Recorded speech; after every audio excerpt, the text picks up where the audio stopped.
8 traps people present to you as kindness. Why do kind people so often end up controlled, exhausted, and guilty, while those who manipulate hide behind smiles and good intentions? That question is the heart of this conversation, and it almost completely repeats the idea behind today's title, because it deserves to be said twice. The most dangerous traps in life rarely look like evil. They look like kindness. They sound caring. They feel warm. And that is exactly why they work. At some point in life, if you live long enough and pay attention, you begin to notice a strange pattern. Real harm almost never comes with open aggression. It doesn't threaten you, it doesn't shout, it doesn't attack head-on. Real harm usually comes quietly, with help, with advice, with concern, with the words, "I just want what's best for you," and you believe it, because you want to believe it. In Jewish wisdom, there is an old understanding that not everything that feels good is good, and not everything that looks kind comes from love. Kindness is a great power, but in the wrong hands, even goodness can become a tool of control, especially when it is mixed with guilt, obligation, and emotional debt. That is what this video is about. Not about becoming cold, not about distrusting everyone, and not about rejecting kindness. This is about learning how to tell the difference between real goodness and kindness that slowly takes away your freedom. If this topic already resonates with you, if you have ever felt guilty for saying no, uncomfortable accepting help, or strangely trapped by people who claim to love you, stay with me until the end. The final trap is the most subtle one, and it is often used by those who truly believe they are acting out of love. And before we go deeper, a small, quiet invitation. If reflections like these help you see life more clearly, consider staying here. Subscribe, or simply keep listening. There will be more conversations like this, about wisdom, boundaries, money, power, and how to live with strength without losing your humanity. Now let's begin. Let me tell you what I learned the hard way. Not all kindness is a blessing. Some of it is a beautifully wrapped cage. This is the most innocent sentence in the world.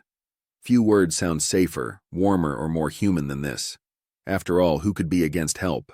From childhood, we are taught that refusing help is pride, that accepting help is maturity, and that gratitude is a moral duty. Society praises those who assist and quietly judges those who stand alone. And this is exactly why this trap works so well. Real help always begins with one simple question. Do you need this? Without that question, help stops being help. It becomes intrusion. It becomes control.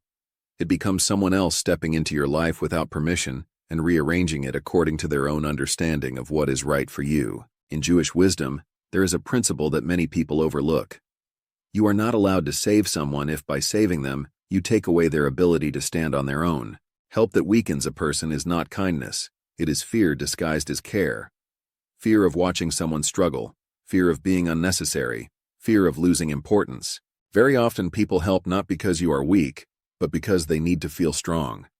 They need to feel useful, needed, indispensable. And unconsciously, they begin to build their identity around your dependence. I have seen parents destroy their children's lives with the purest intentions. One young man I knew wanted to be an artist. He had talent, he had fire. But his mother repeated one sentence for years. "I just want to help you become successful." Her definition of success had nothing to do with his soul.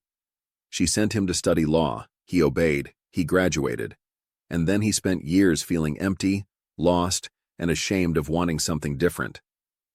Every time he tried to leave that path, she cried, "After everything I've done for you." In that moment, help turned into a cage, not because she was cruel, but because her need to feel right became more important than his right to choose. This is how the first trap works. Someone helps without being asked. They give advice you did not request. They solve problems you were meant to solve yourself. They step in too quickly, too confidently, too often. At first it feels comfortable. You feel protected, you feel supported, you feel less alone. But slowly, something changes inside you. You stop trusting your own judgment. You hesitate before making decisions. You wait for approval. You begin to doubt yourself, even in small matters. And without realizing it, you start living someone else's version of your life. Here is a simple inner test. When someone offers help, ask yourself quietly, Does this help make me stronger, or does it make me dependent? Real kindness builds spine, not comfort. It leaves you more capable than before, not smaller. If help comes with pressure, disappointment when you choose differently, or emotional reactions meant to pull you back into line, it is not help. It is ownership.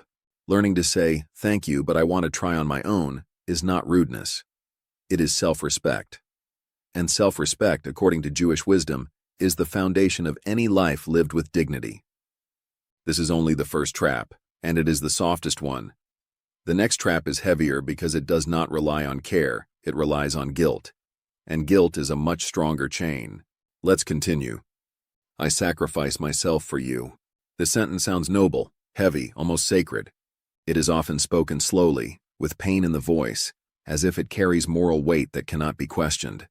And that is precisely why it becomes one of the most powerful tools of control. There is a difference between sacrifice and manipulation. Real sacrifice is silent. It does not ask to be remembered. It does not demand repayment. The moment a sacrifice is used as an argument, it stops being love and becomes leverage. In Jewish wisdom, there is a simple idea that cuts very deep. A gift that comes with a reminder is not a gift. It is a contract. And emotional contracts are the most dangerous ones, because you never agreed to them out loud, yet you are expected to honor them for years. People who use this trap often say things like, "I gave up my dreams for you," or "I didn't live my life because of you," or "Everything I did was for your sake." These words create a quiet but crushing debt. You begin to feel responsible not only for your own choices, but for the life they chose not to live. This is where guilt becomes a prison.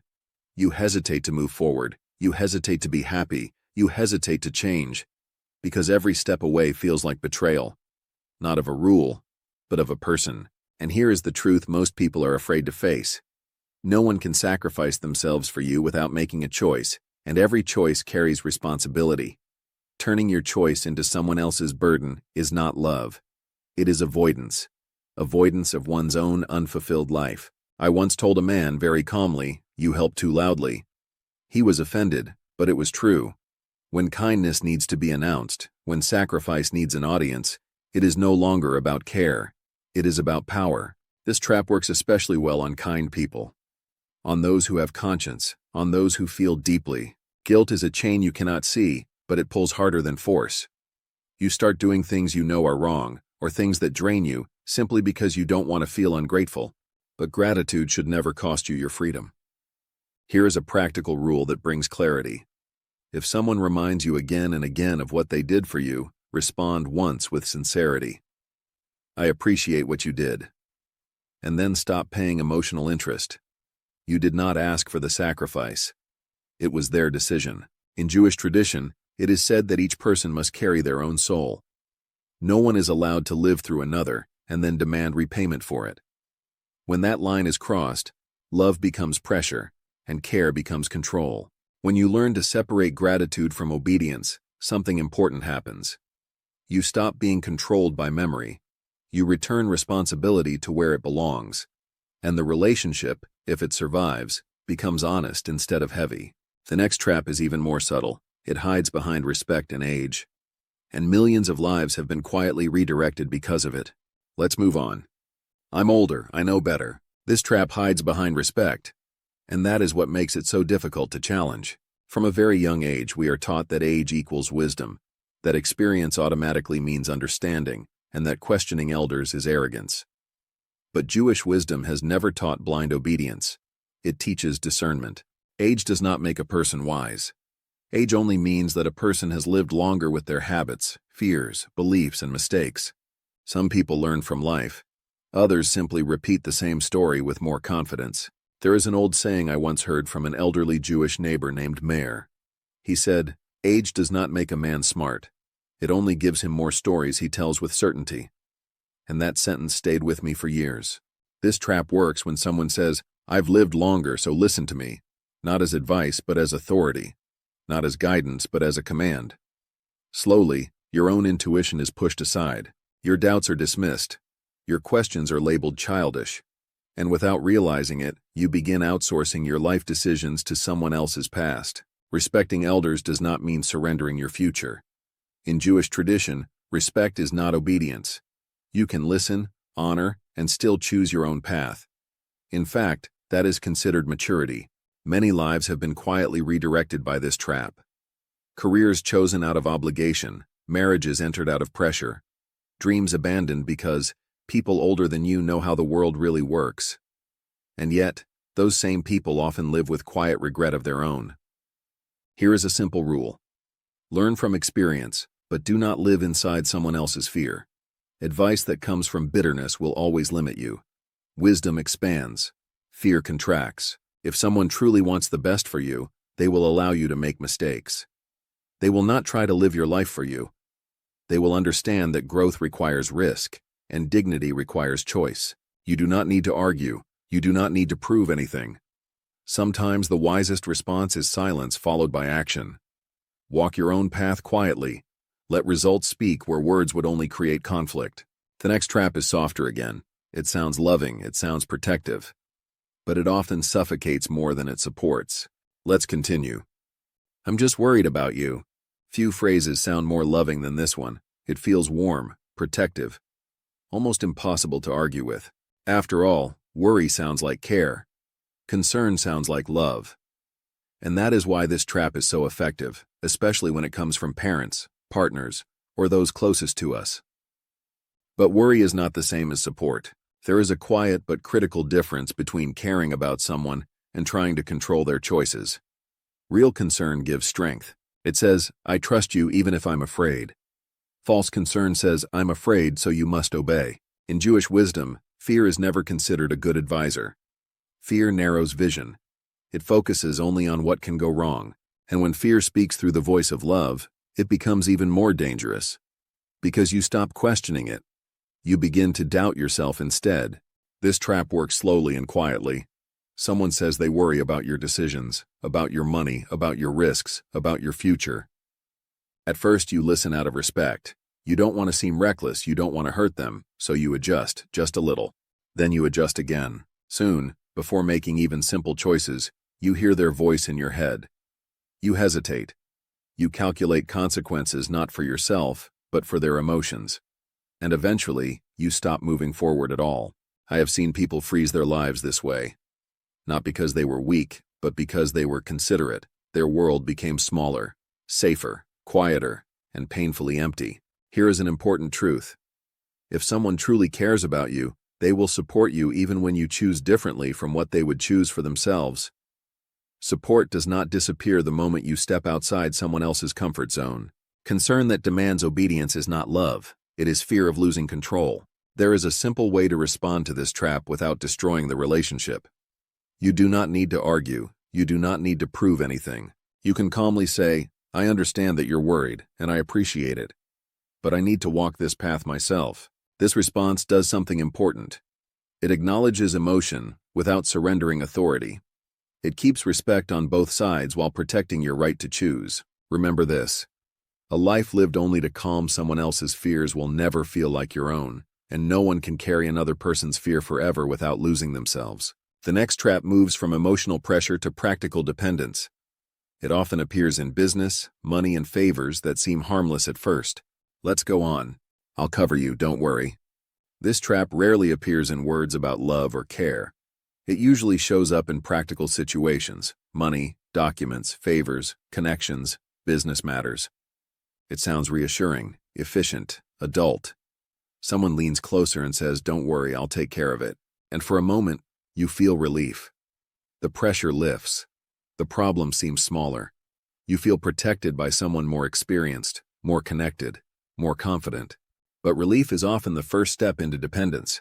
In Jewish wisdom, independence is not arrogance. It is responsibility. To stand on your own feet, even when it is difficult, is considered a form of dignity. The moment someone begins solving your serious problems instead of helping you learn how to solve them yourself, power quietly shifts away from you. This trap works because it looks like generosity. Someone offers to fix things behind the scenes, to smooth complications, to bend rules, to handle it so you don't have to struggle or take risks. And at first, nothing bad happens. In fact, things get easier. That is exactly the danger. Every time someone covers for you, a threat is attached. One thread feels harmless, almost invisible. But threads turn into ropes, and ropes turn into chains. Especially when favors involve silence, secrecy, or obligations that are never clearly spoken but always expected. I have seen people accept this kind of help and then spend years paying for it. Not always with money, sometimes with loyalty, sometimes with silence, sometimes with choices they did not want to make. They became careful around the person who once helped them. They adjusted their behavior. They avoided conflict. They lived under an unspoken debt. Here's the uncomfortable truth. Anyone who truly helps you wants you to become less dependent on them over time, not more. If someone's help makes you weaker, more cautious, or less free, it is not support. It is control disguised as protection. There is an old principle often echoed in Jewish thought. A clean conscience is worth more than comfort. When someone helps you in a way that compromises your independence or your integrity, the price will always be higher later. Here is a practical rule that can save years of your life. If someone says, "I'll cover you," ask one calm question. What happens if this becomes known? If the answer is vague, dismissive, or irritated, walk away. It is better to move slowly on your own feet than quickly while tied to someone else's hand. True support does not place you in someone's shadow. It teaches you how to stand in the light yourself. The next trap hides behind honesty. It pretends to tell the truth, but often delivers it like a weapon. Let's continue. I'm just being honest. This trap hides behind truth, and truth sounds noble, necessary, even virtuous. Many people take pride in saying, "I'm just an honest person," as if honesty alone excuses the damage their words cause. But honesty without compassion is not wisdom. It is brutality dressed as virtue. In Jewish thought, words are never neutral. Speech is considered a form of creation. Words can build a person's inner world, or quietly tear it apart. That is why truth is never separated from responsibility. What you say matters. How you say it matters even more. This trap works when someone delivers their opinion like a verdict, not as guidance, but as judgment. They speak sharply, confidently, sometimes publicly. And when their words hurt, they retreat behind a shield. I'm just telling the truth. If you react emotionally, you are called weak. If you stay silent, the wound remains inside you. Either way, you lose ground. There is a deep difference between truth meant to help and truth meant to dominate. One clarifies. The other humiliates. One leaves you stronger. The other leaves you doubting your worth. A wise person never throws truth like a stone. He offers it like medicine, carefully in the right dose at the right time. Someone who uses truth as a weapon is not courageous. They are careless with other people's dignity. Very often, this behavior comes from unresolved pain. People who speak harshly under the banner of honesty are often releasing their own frustration, envy, or disappointment. But understanding this does not mean you must absorb it. Here is a simple inner test. After someone speaks their truth, ask yourself, do I feel clearer or do I feel smaller? Real honesty may sting, but it does not strip you of self-respect. And here is how to respond without conflict. You do not need to defend yourself. You do not need to argue facts. A calm sentence is enough. Thank you for your opinion, and nothing more. Truth that is genuine does not need your emotional reaction to survive. And truth that is cruel loses its power when you refuse to carry it. Remember this. People who truly care about your growth protect your dignity while speaking honestly. Those who don't are not teachers. They are simply unloading their own inner weight. The next trap works in the opposite direction. It uses praise instead of criticism. And it captures the kindest people of all. Let's go on. You're a good person, you won't say no. This trap does not attack you openly. It does not pressure you. It does not threaten. It flatters you. And that is why it is so effective. It does not appeal to your logic. It appeals to your identity, to the image you have of yourself, to the role you have learned to play. You're kind. You're understanding. You always help. You're not like the others. These words sound like compliments, but very often they function as invisible commands. They quietly define who you are allowed to be and what you are not allowed to refuse. In Jewish wisdom, kindness is considered one of the highest virtues, but it is never meant to erase boundaries. A good heart without limits does not become holy. It becomes available. And availability, when it is constant, turns into exploitation. This trap captures people with strong conscience.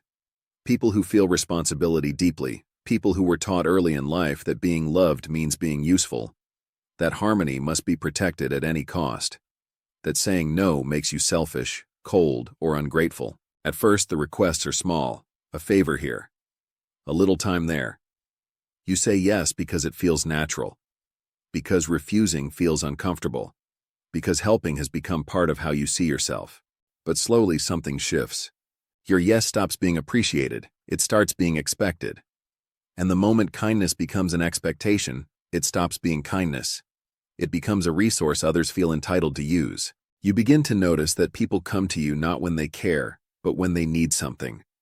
Your phone rings when problems appear. Your silence is noticed only when you stop giving. Over time, your calendar fills with other people's urgency. Their priorities shape your days. Their crises interrupt your rest. Their emotions become your responsibility. And your own needs are always postponed. Later, someday, when things calm down. But they never do. And one day, you wake up tired. Not physically, but deeply. A quiet exhaustion settles inside you. You feel resentment, then guilt for feeling resentment. You ask yourself how you ended up living a life that feels full, yet strangely empty. This is the cost of goodness without boundaries. There is a sentence I once heard from an old rabbi. It stayed with me for years. Being good does not mean being convenient. True kindness is a choice, not an obligation. The moment it becomes automatic, it stops being virtuous. Sometimes the kindest act is refusal, not because you don't care, but because constant agreement teaches people to take without measure. It trains them to rely on you instead of standing on their own. And in the end, it damages both sides, the one who takes and the one who gives. Here is a skill that separates mature kindness from self-erasure. Learn to say no calmly, without anger, without explanations that sound like excuses, without trying to manage other people's disappointment. I can't. This doesn't work for me. Not this time. These sentences are not cruelty. They are clarity. You do not owe anyone access to your time, energy, attention, or life simply because you are kind. Kindness is not a contract. It is a gift, and a gift must always remain voluntary. Some people will feel uncomfortable when you stop being endlessly available. Let them. Discomfort is not harm, and those who truly respect you will adjust. They will learn where you end and where they must begin. Those who disappear when you stop giving were never attached to you. They were attached to what you provided. When you stop trying to be good in everyone's eyes, something important happens. You recover your strength. You begin to act from choice instead of obligation. And your kindness, no longer drained, becomes genuine again. The final trap is the most painful one of all. Because it is built not on manipulation, but on love. Let's go there carefully. I do all this for you. This is the most refined trap of all, and the most painful. Because it is rarely built on lies. It is built on sincerity, on real effort, on real emotion, on people who genuinely believe they are acting out of love. These words are usually spoken by those closest to you. Parents, partners, sometimes friends. I gave up my career for you. I stayed because of you. Everything I do is for your sake. And each sentence sounds like devotion. But hidden inside is something very heavy, a quiet demand. This trap does not say, you owe me. It doesn't have to. You feel it anyway. You begin to censor yourself. You silence your desires. You stay where you are, not because you choose it, but because leaving would feel like betrayal. In Jewish wisdom, love is never measured by suffering. Love is measured by how much freedom it allows. A love that requires you to shrink is not love. It is attachment mixed with fear. This trap often forms without intention. Many people truly believe that sacrifice equals love. They don't realize that by turning their pain into proof of devotion, they place an unbearable weight on the other person's soul. And here is the truth that is hard to accept. No one is allowed to live their unlived life through you. No one is allowed to turn their choices into your obligation, even when those choices were made with good intentions. This is why this trap is so difficult to escape. You don't want to hurt them. You don't want to seem ungrateful. You don't want to be seen as selfish. And so you stay. And slowly, you disappear. There is a gentle way to respond without cruelty, without breaking love, without turning cold. You return responsibility with compassion. I'm grateful for what you gave me, but your life belongs to you, and mine belongs to me. This is not rejection, it is honesty. Real love does not ask you to carry another person's suffering in order to be worthy. It does not weaponize sacrifice. It does not make freedom feel like guilt.